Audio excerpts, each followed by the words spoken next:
Saat audisi Indonesian Idol 12, Putri Anastasia membongkar rahasia tersebut pada para juri. Para juri pada awalnya ditanya alasan mengikuti Indonesian Idol 12.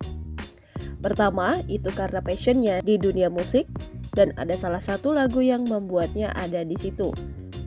Kontestan yang berasal dari Bandung itu lalu mengatakan kepada juri bahwa dia sempat bercerita tentang kisahnya kepada penulis lagu Tak Ingin Usai, Mario G. Cloud.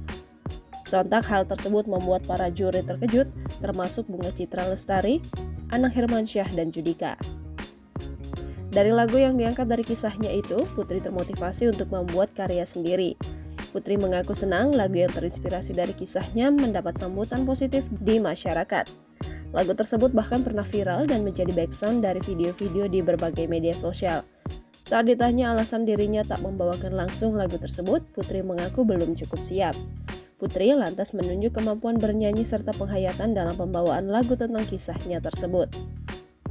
Dia berhasil memukau juri dengan kemampuan vokal dan penghayatannya. Judika menilai suara Putri pun tak kalah bagusnya dari Kesha Lefronka. Namun, Anang Hermansyah menilai kalau suara Putri belum ada keistimewaan atau ciri khas.